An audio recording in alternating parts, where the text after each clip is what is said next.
Feche teus olhos e direcione o seu pensamento, a sua oração, o seu coração.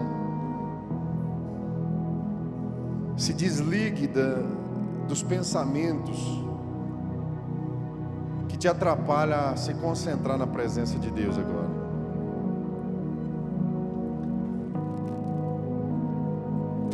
Adore Ele. Sabe, do profundo do seu coração, tire uma adoração. Uma palavra sincera que sai de dentro de você. Uma palavra de gratidão que venha de fato do profundo e escondido. Sabe, que você possa suspirar agora nesse momento de adoração.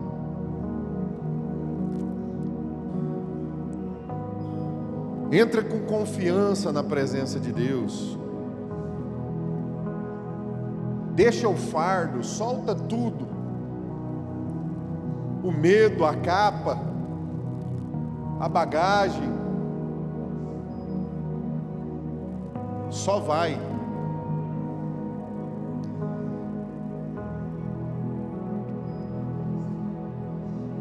Espírito Santo, nós te adoramos, Senhor. E bendizemos o teu nome, porque o Senhor é santo, o Senhor é grande, o Senhor é verdadeiro. E essa noite, Pai, nós pedimos ao Senhor, fala conosco, que a tua palavra possa limpar os nossos corações, limpa a nossa consciência, Senhor. Limpa, Senhor, a nossa mente, os nossos pensamentos. Restaura, ó Deus, um espírito, Senhor, de adorador dentro de nós, um espírito inabalável. Renova em nós um espírito, Senhor, que se aproxima com confiança do teu altar, da tua presença, e alcança cada um dos que aqui estão presentes nessa noite. Nós somos gratos, Deus, por toda a prosperidade, por toda a alegria, por toda a saúde, pela bênção do Senhor, pelo sustentar, pela provisão, pela direção, Deus. Porque merecer, muitas vezes não merecemos, mas o Senhor tem estendido a tua mão e tem cuidado do teu povo, porque o Senhor é um Deus que fala e cumpre, e a tua palavra é fiel. Obrigado, Espírito Santo, por essa igreja. Obrigado, Espírito Santo, porque o Senhor tem nos abençoado profundamente. E que esta noite, Pai, o Senhor possa falar conosco através da tua palavra, em nome de Jesus. Amém, gente? Vamos sentar e abrir a nossa Bíblia.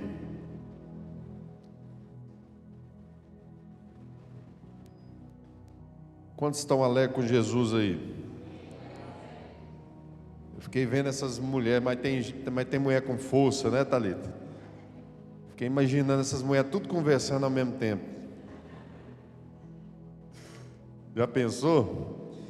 Que benção, gente. Eu fico feliz. E agora, ó, sábado agora, eu vou falar aqui, aproveitar o gancho, né, Valentim?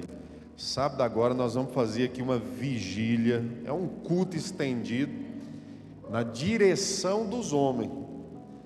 Nós íamos fazer uma vigília dos homens. Aí as mulheres elas cobravam. Falou que não quer vir também. Então nós vamos fazer na direção dos homens, vai deixar elas vir também. Amém?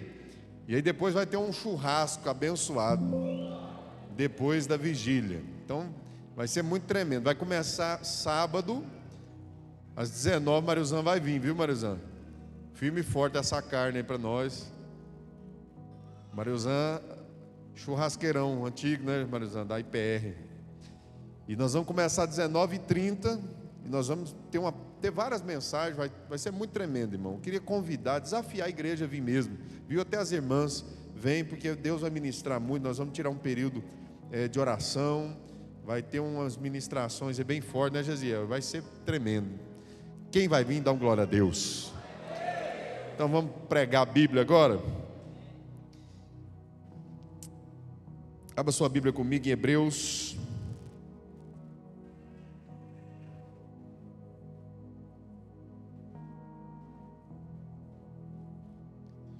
Hebreus, no capítulo de número 9.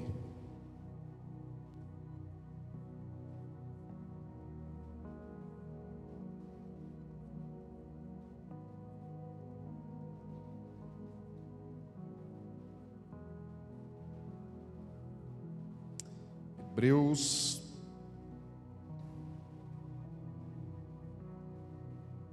capítulo de número 9.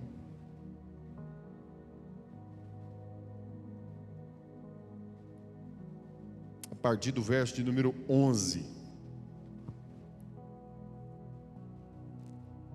Quem encontrou, diga amém.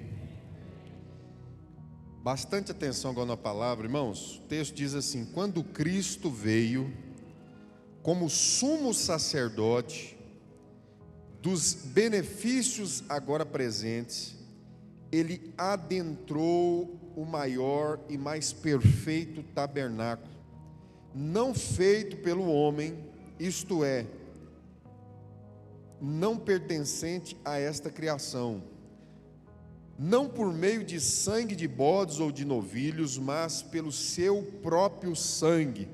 Ele entrou no Santo dos Santos, uma vez por todas. Diga, uma vez por todas. Mais forte, uma vez por todas. Você entendeu o que eu li aqui?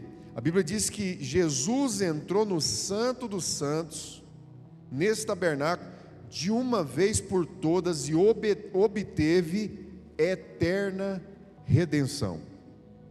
Ora, se o sangue de bodes e de touros e as cinzas de uma novilha espalhadas sobre os que estão cerimonialmente impuros os santificam de forma que se tornavam exteriormente puros, quanto mais então o sangue de Cristo, que pelo Espírito eterno se ofereceu de forma imaculada a Deus, purificará o quê? A nossa consciência. Eu queria que você guardasse essa palavra consciência aí, ó. Ele ofereceu e purificará a nossa consciência de atos que levam à morte, de modo que sirvamos ao Deus vivo. E por essa razão, Cristo é o mediador de uma nova aliança, que os que são chamados recebam a promessa da herança eterna, visto que ele morreu como resgate pelas transgressões cometidas sobre a primeira aliança. No caso de um testamento, é necessário que comprove a morte daquele que o fez, pois um testamento só é válido no caso de morte, uma vez que nunca vigora enquanto está vivo aquele que o fez. Por isso, nem a primeira aliança foi sancionada sem sangue. Quando Moisés terminou de proclamar todos os mandamentos da lei a todo o povo, ele levou o sangue de novilhos e de bodes, e juntamente com água, lã vermelha e ramos de isopo, aspergiu o próprio livro, e todo o povo dizendo: este é o sangue da aliança que Deus ordenou que vocês obedeçam. Da mesma forma, aspergiu com sangue o tabernáculo e todos os utensílios das suas cerimônias. Verso 22: de fato, segundo a lei, quase todas as coisas são purificadas com sangue, e sem derramamento de sangue não há perdão. Portanto, era necessário que as cópias das coisas que estão nos céus fossem purificadas com esses sacrifícios, mas as próprias coisas celestiais com sacrifícios superiores. Pois Cristo não entrou em santuário feito por homens, uma simples representação do verdadeiro, e ele entrou no próprio céu, para agora se apresentar diante de Deus em nosso favor. Não, porém, para oferecer repetidas vezes. Olha aqui, irmãos, não para oferecer o quê? Lembra que foi de uma vez por todas, não para oferecer repetidas vezes a semelhança do sumo sacerdote que entra no Santo dos Santos todos os anos com sangue alheio. Se assim fosse, Cristo precisaria sofrer muitas vezes desde o começo do mundo, mas agora ele apareceu uma vez por todas no fim dos tempos, para aniquilar o pecado mediante o sacrifício de si mesmo. Da mesma forma como o homem está destinado a morrer uma só vez e depois disso enfrentar o juízo, assim também Cristo foi oferecido em sacrifício uma única vez, para tirar os pecados de muitos, e aparecerá uma segunda vez, não para tirar o pecado, mas para trazer a salvação aos que o aguardam. Glória a Deus, irmãos.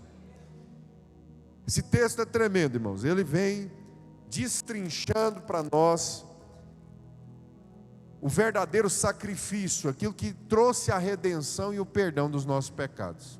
Qual que é a palavra, irmão, que eu pedi para vocês guardar aí? Qual que foi? Vocês guardou direitinho. Eu tenho convicção, irmão, que todos nós estamos aqui, nós estamos cansados de ouvir isso, né, Gesia?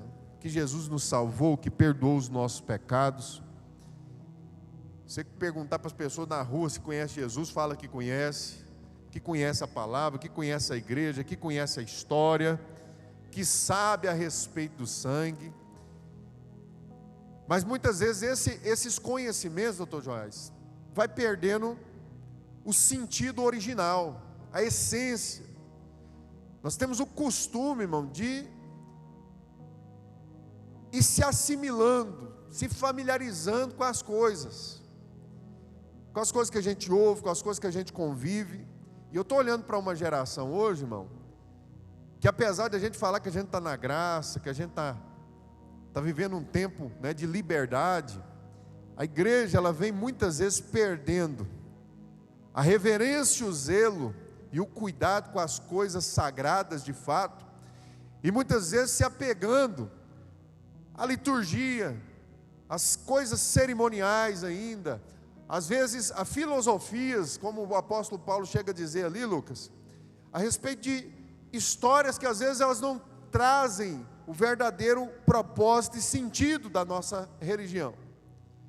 Quantas coisas a igreja evangélica, a igreja católica, né, aquelas que professam Jesus, por exemplo, fazem tantos rituais e cultos e cerimônias, né, e atos religiosos, que muitas vezes já perderam a essência, perderam o sentido. É um costume, a gente vai lá e repete. A gente está aqui hoje, irmão, repetindo, né, a ceia do Senhor.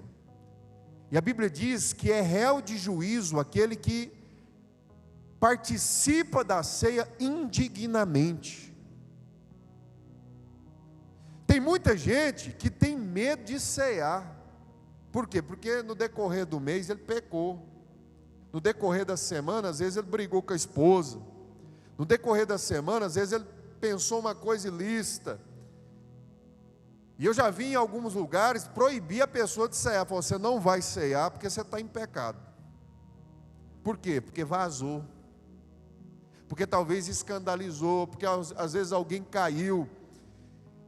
E eu acabei de citar o texto muito claro. A palavra de Deus diz que é réu de juízo aquele que participa da ceia indignamente. Aí eu pergunto à igreja aqui hoje, quem é digno de participar da ceia, da mesa do Senhor, senão aqueles que o Senhor fez digno?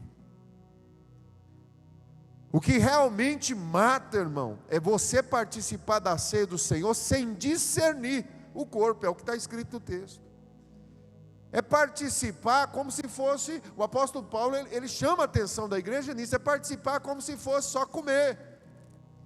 Ele chega a falar para a igreja assim, vocês não estão esperando nem seus irmãos acabar de chegar, vocês já estão avançando na mesa. Como se o propósito fosse comida e bebida, e está perdendo a essência, o entendimento.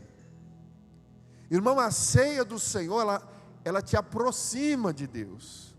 Mas não é a parte cerimonial, é o entendimento, é o discernimento, porque é esse discernimento do que nós lemos aqui na palavra, a respeito do que foi feito por Cristo, não em questões cerimoniais, que era sombra do que haveria de vir, que estava no Velho Testamento, mas a representação do sangue do Cordeiro de maneira real, funcional e prática. O sangue do Cordeiro, irmãos, ele representa algo que nos purifica onde? A nossa consciência. E quanta gente está, às vezes, até hoje aqui no culto, em várias igrejas da cidade, né, em tantos cultos por aí, com a consciência pesada, com a consciência ainda culpada, mesmo depois de Jesus ter morrido uma única vez por todos os seus pecados. Você pergunta em alguns lugares, fala: irmão, levanta a mão quem tem certeza da salvação. Tem gente que é crente, batizado, faz parte da igreja, conhece o evangelho, tem 20 anos lá dentro, não tem certeza da salvação. Não é que não tem certeza, irmão, é que não está discernindo. É um perigo isso, irmão, porque nós passamos a conviver no meio das coisas de Deus, igual lá no Velho Testamento, irmão. O povo tinha um temor danado de entrar lá. Por quê? Porque lá não estava a arca da aliança, o camarada entrasse, morria. Lá estava a presença de Deus. Hoje o povo ainda está preso nas coisas cerimoniais e não entendeu. Tem gente que fala: eu não tenho coragem nem de subir nesse altar. Que altar, irmão? Nessas pedras e cerâmicas, tem um monte de terra aqui embaixo. Porque é mais alto, elevado, você acha que você está mais próximo de Deus por subir nessa escada aqui? Você acha que o poder de Deus está aqui em cima desse altar? Está no copinho da ceia, está nesse litro de óleo de mirra? Você sabe aonde é que está a presença de Deus que tem matado muita gente ainda? A presença de Deus está no meio da igreja, no meio do povo de Deus. E quando você começa, às vezes, sangrar um irmão, falar mal de um irmão, se levantar contra aquele que Deus morreu por ele, aí você tem que tomar cuidado, irmão. Porque a palavra de Deus diz que o Espírito de Deus habita em vocês. Temor, irmão, nós temos que ter, de tocar naquilo que é sagrado. E Deus diz que nós fomos santificados, separados para Deus. As pessoas, irmão, são sagradas. Não adianta a gente valorizar as coisas religiosas se as pessoas a gente não valoriza, se o nosso irmão a gente não valoriza. Porque o bem mais precioso hoje, irmão, é o teu irmão. É olhar para um banco vazio que você sabe que alguém está acostumado a sentar aí. Pelo menos aqui nessa igreja o povo é meio apegado aos lugares, né? Geralmente você olha ali, é até bom para mim, que eu olho e já falei: o irmão não veio hoje. Aí na segunda você tama a mensagem, né? Cadê você, rapaz? E é olhar para o lado e falar assim: meu irmão não está aqui. Será que está acontecendo alguma coisa? E não é nem de procurar e querer se meter na vida de ninguém não, irmão. Porque o que eu vejo de gente hoje importando em saber o que está acontecendo na vida do outro, isso aí não falta. Mas eu quero saber, cadê aquele povo, irmão, que quando pensa em alguém que não está vindo, fala assim: eu vou orar por essa pessoa. No meio do culto ele lembra, fala: fulano não veio, eu vou orar por ele, e dobra o joelho. Cadê esse povo? Cadê aquele povo que lembra do irmão que muito tempo ele viu ele desviado, está afastado da igreja, vou orar por ele. Isso é sagrado, irmão. Isso é o que valoriza a ceia do Senhor. É isso que faz com que você discirna o que Deus fez por você, pela vida dos seus irmãos, pela vida da sua família, e faz sentido isso aqui. Porque o que lembra a mesa, se não a comunhão? É verdade ou não é? A mesa é um lugar de comunhão. O povo gosta de comer junto, sentar na mesa.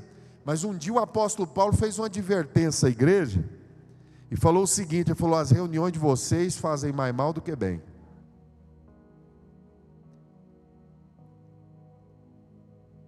Dá uma olhada para alguém que está do seu lado e fala assim: que mesa que você tem sentado?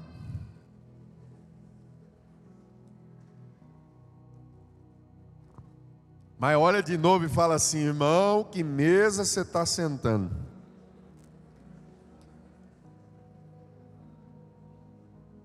Essa mesa é da comunhão ou é a mesa da maldição? Pastor misericórdia. Isso é forte que eu vou falar aqui, mas eu estou falando às vezes com um tom de brincadeira, mas muito sério. A Bíblia diz que não tem como a gente participar da mesa do Senhor e da mesa de demônio. Está no Velho Testamento, está no Novo. Cuidado, irmãos, com as pessoas e os tipos de mesa e os assuntos que fazem parte das suas ceias diárias. Porque uma ceia no mês não é a que representa a verdadeira comunhão com o Espírito Santo, com Deus, com a palavra. Não é essa ceia aqui. Essa ceia aqui para muitos é um símbolo, e de fato é, mas o sentido é o que está escrito no Salmo de número 1. Coloca para nós só o primeiro versículo. Isso aqui nós temos que ler direto, irmão. Feliz, irmão, é aquele que não anda segundo o conselho de ímpio, não se detém no caminho dos pecadores e nem se assenta na companhia dos zombadores.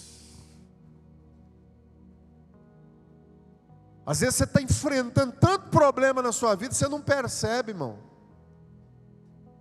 que às vezes os assuntos que têm governado na sua comunhão, na sua mesa, são assuntos e palavras e coisas que engrandecem mais Satanás do que Deus. E a gente está participando dessa mesa. O irmão estava lendo. Eu não sei se os irmãos estão lendo a Bíblia aqui, mas espero que esteja, né? Porque eu venho falando, lê a Bíblia, irmão. Falei para baixar até aquele Bíblia em áudio, que é uma bênção. E nessa Bíblia em áudio aí eu tenho mergulhado no Velho Testamento, que os textos rendem, que é uma beleza. Você vai imaginando. E eu estava lá, mais o Hamilton, sexta-feira à noite, lá em Cesarina, a gente fez a reunião do presbitério lá, fomos na reunião do presbitério, e eu taquei a Bíblia em áudio lá, e aí estava falando sobre Daniel. E como Daniel rejeitou a alimentação do rei da Babilônia. Ele poderia aproveitar o banquete riquíssimo lá, com tantas iguarias, coisa boa, mas ele sabia que aquela comida ali, ela representava uma comida oferecida a demônio. Era uma comida que não tinha a presença de Deus naquela comida, era uma comida que não engrandecia a Deus, mas era só orar, pastor, é só consagrar, é só repreender o diabo da comida e comer a comida. Mas quem tem uma consciência, irmão, ele sabia que até os pratos, o utensílio que estava sendo usado para profanar, era do templo de Deus. Os garfos, as taças, foram sequestrados lá da casa do Senhor, para oferecer, e Daniel foi privilegiado. Daniel, né, Sadraque, Mesaque e Abednego foram privilegiados, foram colocados lá, falou assim: vamos oferecer aqui uma comunhão para vocês, porque o Nabucodonosor gostou de vocês. E eu fico vendo como que Daniel, ele fala, ele responde àquela comunhão, aquela coisa boa. Irmão, tem tanta gente que convive no nosso meio, que está trazendo princípios de demônio para perto de nós, influências, como um salmo aqui que está dizendo, conselho de ímpio, caminho de pecador, sentar na roda de escarnecedor. Mas a gente está lá, a gente só abençoa a comida e come, mas o que está governando a conversa, a palavra, é uma maldição, é aquilo que te afasta do Espírito Santo e está te influenciando a viver uma vida de pecado e de escândalo na cidade. O povo olha para você, não sabe se você é crente ou não, e não é pelas vestimentas só não, irmão. Você reflete a roda que você anda. Será, pastor? O que Pedro estava fazendo na roda dos escarnecedores? O dia que Jesus foi para ser crucificado, ele estava no meio, ele mudou de roda. Ele começou a sentar entre os zombadores e aqueles que estavam negando a Jesus. Quando perguntaram para ele, andou 3 anos com Jesus, rapaz. Quando perguntou, você parece que eu já te vi com ele. Ele falou, jamais. Irmão, quando a gente está andando com gente que está sem Deus, daqui a pouco a gente também começa a fazer aquilo que Deus não está. Quanto mais a gente se aproxima de gente de Deus, mais de Deus a gente se torna, mais ímpio se torna aquele que caminha no meio do ímpio. A ceia do Senhor é importantíssima, irmão. E esse copinho de suco e esse pãozinho que nós cortou aqui, que você olha de lá e fala assim, ai de mim se tomar, e sai ali. Fala, isso aqui não vai te matar não. Mas a sua rotina na cidade, nas mesas que você senta, isso aí vai te afundar. Cuidado com quem você compartilha o teu pão e o teu ouvido. Você pode falar isso para alguém que está perto de você? Fala, não é só o pão, é as conversas, é os assuntos. Jesus partiu o pão e deu ao povo de comer. Você pode compartilhar do teu pão, irmão. Mas quando Jesus via que as conversas não eram aquele negócio, que ele estava começando a olhar para aquela confusão daquela multidão, ele se isolava e ia para o monte orar. Se até Jesus tinha que sair do meio da multidão, muitas vezes do meio dos discípulos, porque até a influência às vezes dos discípulos começa a contaminar a gente, irmão. Eu não estou falando para você andar só com gente da nossa igreja, não. Porque às vezes até alguém de nós, até eu às vezes vou te influenciar o mal, de repente, em algum momento. A gente é assim, não é? Tem dia que a gente está bem, tem dia que a gente está mal. Mas eu te pergunto, irmão, como você tem zelado da comunhão com Deus? Como você tem zelado da sua roda de amigos, de conversa, sabe, aquilo que edifica, aquilo que te leva para Deus, te afasta de Deus. Não é uma ou outra conversa não, irmão. É rotina. É a rotina, irmão. É o dia a dia. A pessoa está orando, ela começa a andar com gente que não quer saber de Deus, irmão. Daqui a pouco ela está igualzinho. Eu acho terrível, irmão. Tem um negócio muito forte na Bíblia. Estava conversando com alguns irmãos essa semana. Com o Júnior. Cadê o Júnior? A gente não percebe. Existe uma coisa muito terrível quando nós estamos em comunhão com pessoas. Uma coisa muito terrível. E que é o que a gente tem que cuidar mais do que tudo, irmão. Pessoas que trazem palavras de murmuração e rebelião. Não empresta o teu ouvido a quem traz palavra de rebelião e murmuração. Tem um pecado na Bíblia que fala que é como o pecado de feitiçaria. Quem sabe o que é? Rebeldia. O pecado de rebeldia é como o pecado de feitiçaria. Como assim, pastor? Irmão, quantas vezes você está feliz, está uma bênção, está com vontade de servir a Deus, está com vontade de ler a Bíblia, aí chega um feiticeiro do seu lado, veste de crente, cara de crente, participa da igreja, aí ele chega no você e fala assim, você viu? Você está sabendo? Você já observou? E a pessoa ela vem falando às vezes uma coisa que não edifica do seu irmão, da igreja, sabe, da nação, das autoridades governamentais, o Espírito não sei, mas vem trazendo uma palavra contrária, e ele vem no teu ouvido, e a palavra de Deus diz que ele, o murmurador, ele é feiticeiro. Vem aqui, João. Ele chega aqui, ó. Pois é, João. Você viu o irmão Valentim, rapaz? Parece que uma Valentim não sei o quê. Ele nem tinha visto, irmão, estava alegre, estava com vontade de servir a Deus. E aí o murmurador, a voz diabólica chega aqui e fala, você viu? Você está sabendo? Aí ele está, eu não estava, mas agora ele está. E agora ele, ó, começa a prestar atenção. E aí daqui a pouco o murmurador, ele vira o quê? Um feiticeiro, porque ele ilude. Ele traz uma mensagem diferente da verdade. Ele traz uma mensagem diferente. E aí aquilo vai entrando na cabeça da pessoa, a pessoa vai entristecendo. Pode sentar lá. É a mesma coisa que, por exemplo, você está animado com a sua empresa, você está animado com o salário que Deus tem te abençoado, você está animado com a sua família. Vem alguém, começa a falar que tá ruim, a coisa está terrível. E começa a reclamar. E começa a te adoecer. Daqui a pouco você começa a olhar para o que está dando errado. Você vai sendo enfeitiçado. E o que acontece, pastor? Corá. Tem uma tradução que está Coré. Ele ficou observando Moisés, parente de Moisés. Aí o que Deus fez com Moisés? Escolheu Moisés, Gesiel, e falou: vai tirar o meu povo do Egito.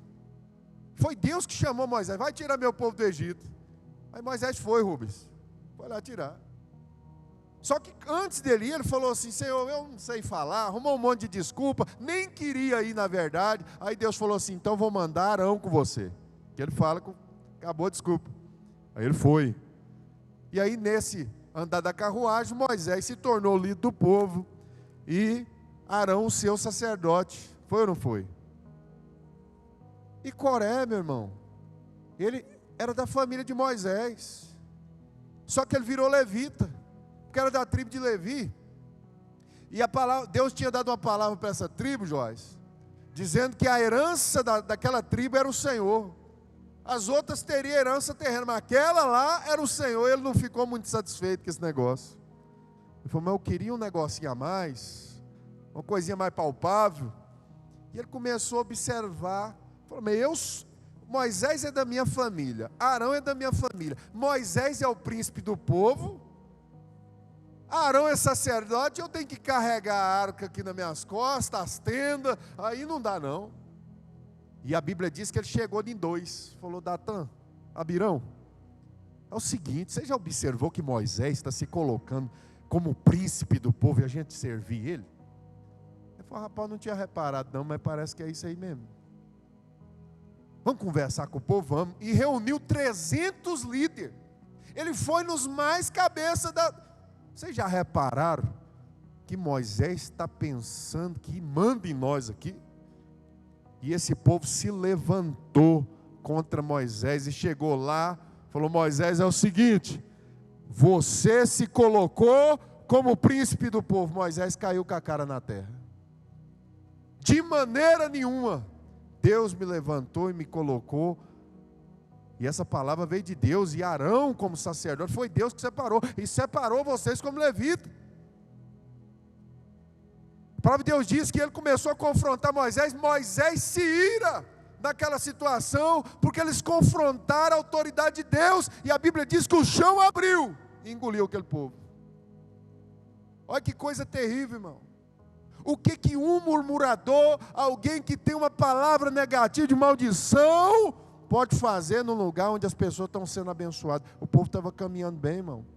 Só que aí você fala: então acabou. Ainda bem que Moisés se irou e o chão abriu. A palavra de Deus disse o seguinte, que o povo começou a falar depois, falou assim: se Moisés tivesse visto isso antes, isso aí não tinha acontecido. Aí a Bíblia diz que não foi Moisés que se irou, Deus se irou. E a Bíblia diz que Deus mandou uma praga e matou 14.700 pessoas no meio do povo. Um murmurador causa uma destruição terrível. Irmão, cuidado. A gente pregou esses dias aqui sobre as raposinhas. Cuidado com palavrinha na sua orelha, na sua mesa, na sua casa, dentro do seu trabalho, na sua empresa. Sabe, cuidado com a palavra que vem contrária a Deus para trazer rebelião, maldição, murmuração, palavra negativa. Tenha comunhão com Deus e sai fora da mesa de demônio, porque a mesa da comunhão do Senhor pode até ter traição, pode até, como Judas traiu Jesus naquele dia, mas até a traição tinha um propósito naquele momento. Zele, irmão, da comunhão na sua vida com Deus. E não fica apegado às questões cerimoniais, sem estar cuidando daquilo que realmente é importante. Eu queria muito que você curvasse a sua cabeça agora. Vou finalizar por aqui.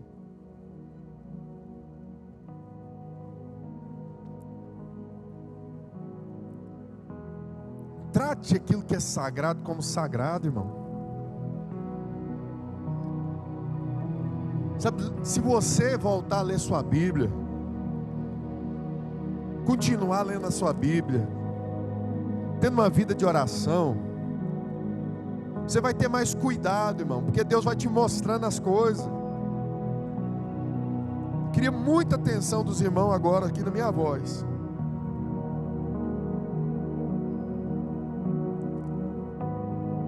Talvez hoje você está sentindo longe de Deus. Às vezes você está cometendo até alguma coisa que entristece a Deus. Você está com a consciência culpada. Deixa eu falar uma coisa. Cristo te purifica dessa consciência culpada. Ele morreu de uma vez por todos por você. Mas a palavra de Deus diz que é para nós servir o Deus vivo. Ele nos purifica de uma consciência culpada para a gente servir o Deus vivo.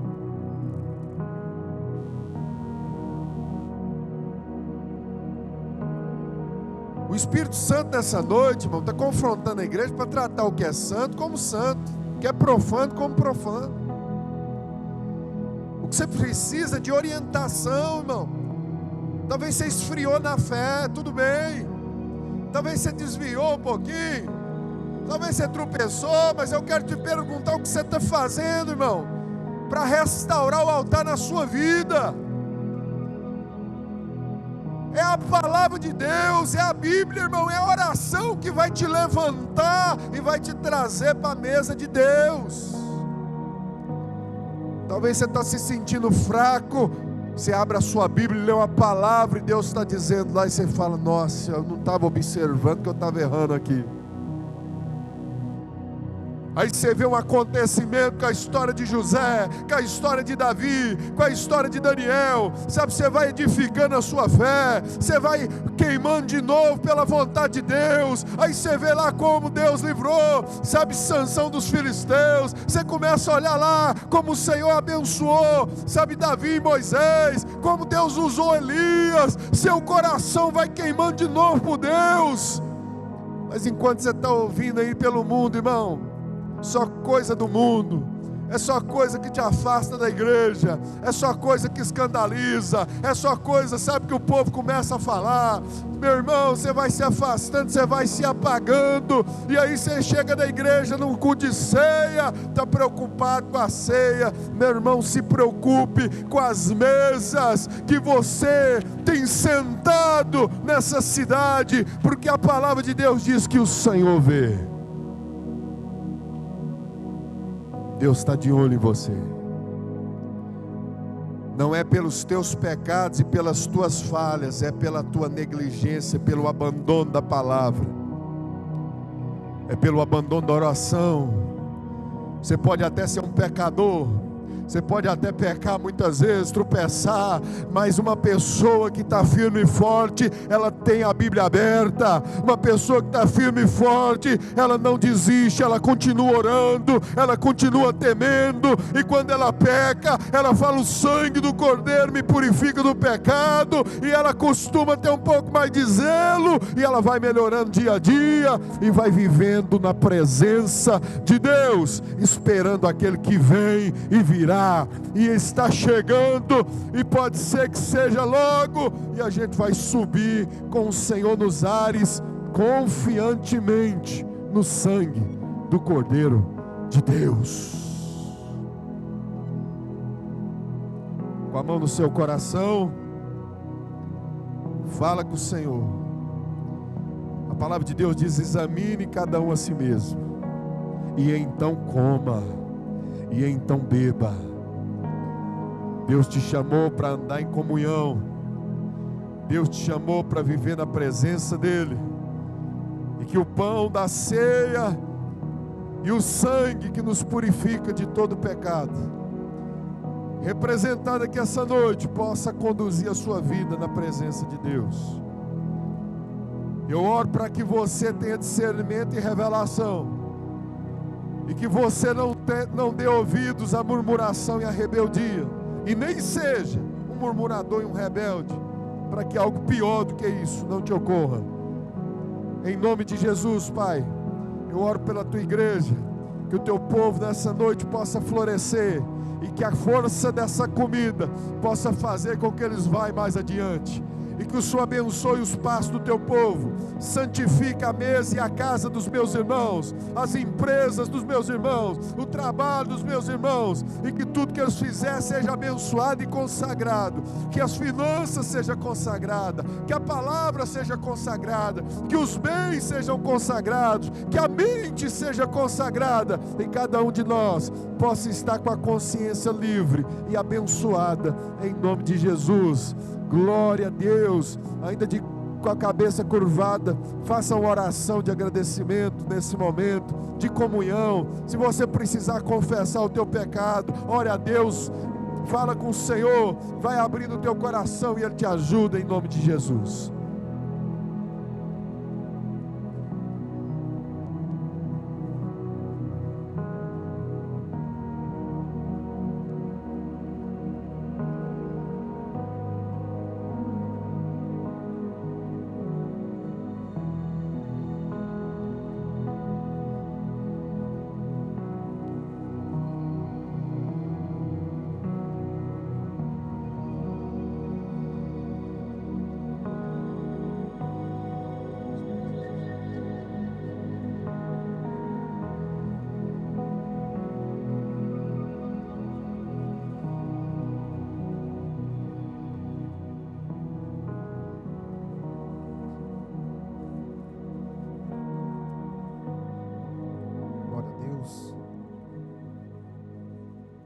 Essa palavra esteja nos nossos corações e que nossos corações neste momento possam ser um coração fértil, um coração que recebe essa boa palavra,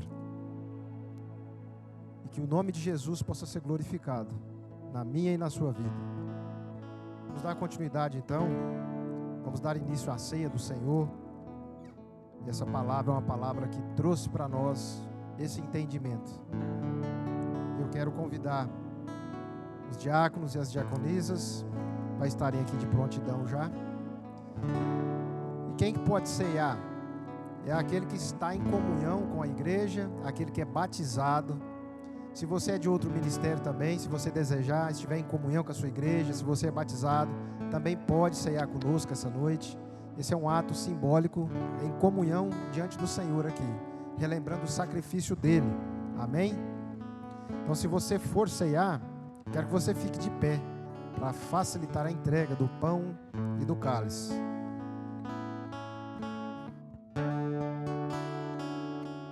Quero convidar então os diáconos e diaconisas a estar entregando.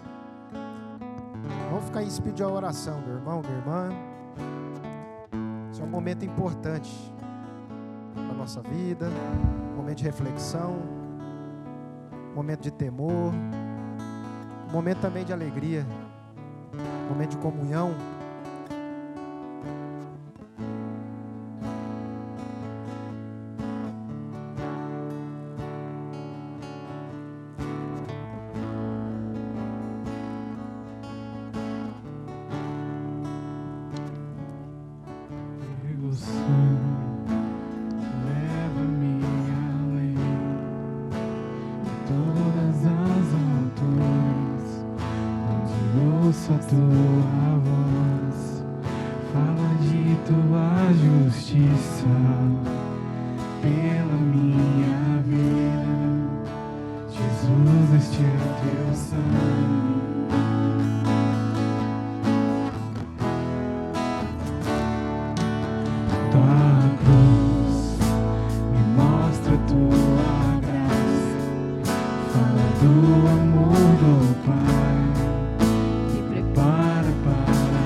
Nada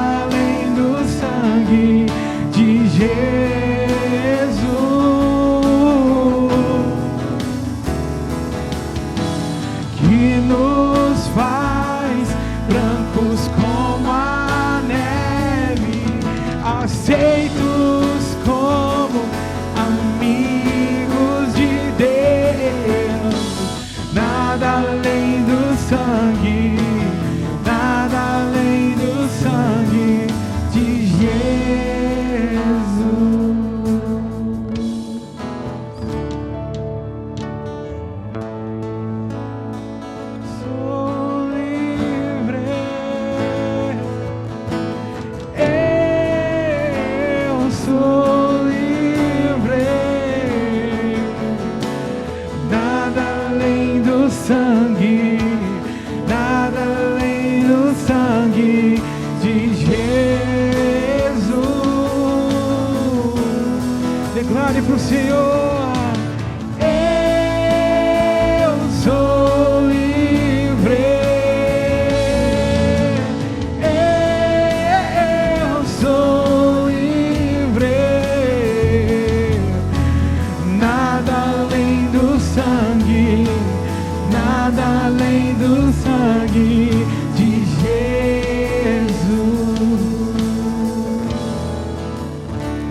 Glória a Deus. Estenda o pão assim no céu.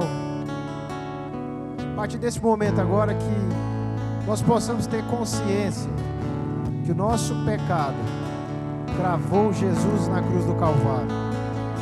Nesse entendimento agora, meu irmão, quero que você agora faça essa reflexão.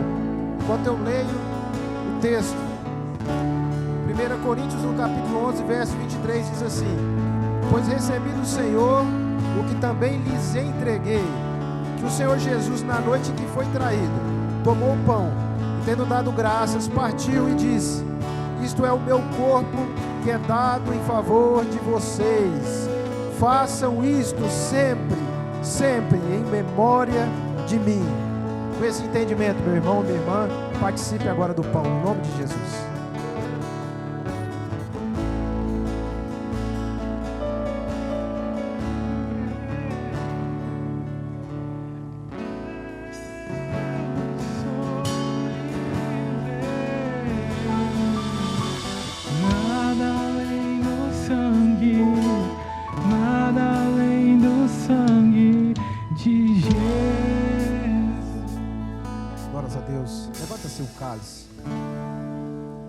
Agora eu quero que você tenha no seu coração em mente que o sangue de Jesus agora, ele vem como perdão sobre as nossas vidas. Ele vem como esperança.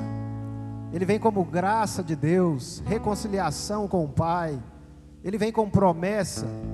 O sangue do Filho de Deus nos traz paz agora com Deus. Vamos ler o texto. 1 Coríntios capítulo 11, verso 25, diz assim: da mesma forma, depois da ceia, ele tomou o cálice e disse: este cálice é a nova aliança no meu sangue. Façam isto sempre que o beberem em memória de mim. Porque sempre que comerem deste pão e beberem deste cálice, vocês anunciam a morte do Senhor até que Ele venha. Com esse entendimento agora, participe do cálice, no nome de Jesus.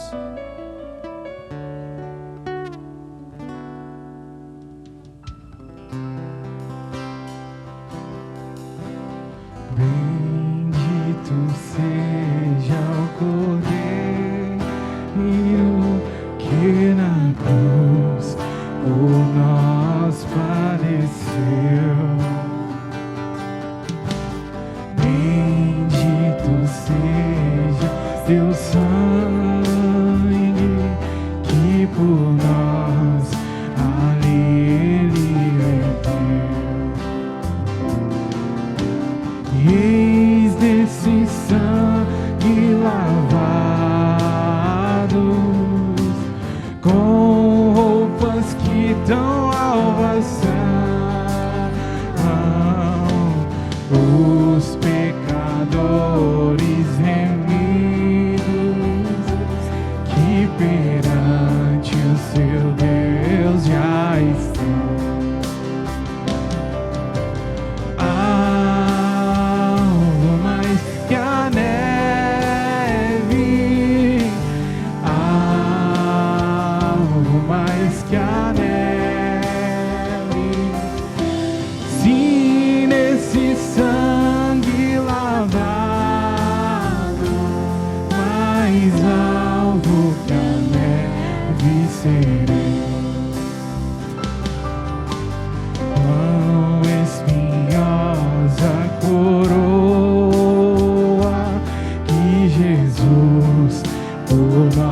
Suportou.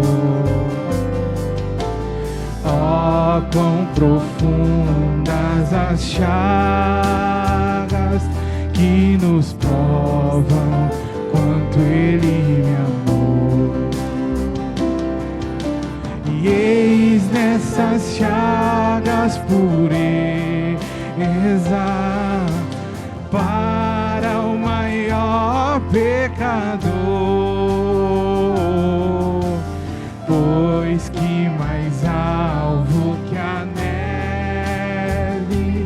o teu sangue nos torna, Senhor.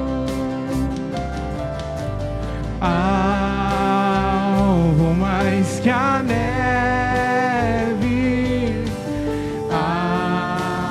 alvo mais que a neve, se nesse sangue lavado, mais alvo que a neve, Senhor. Glória a Deus, gente, vamos ficar de pé. Vamos orar agradecendo a Deus. Levanta uma mãozão assim. Que a graça, o amor de Deus e as consolações do Espírito Santo do Senhor esteja sobre você, sua família, seus negócios, e que em tudo você seja abençoado para a glória de Deus. Deus abençoe a todos. Está encerrado em nome de Jesus.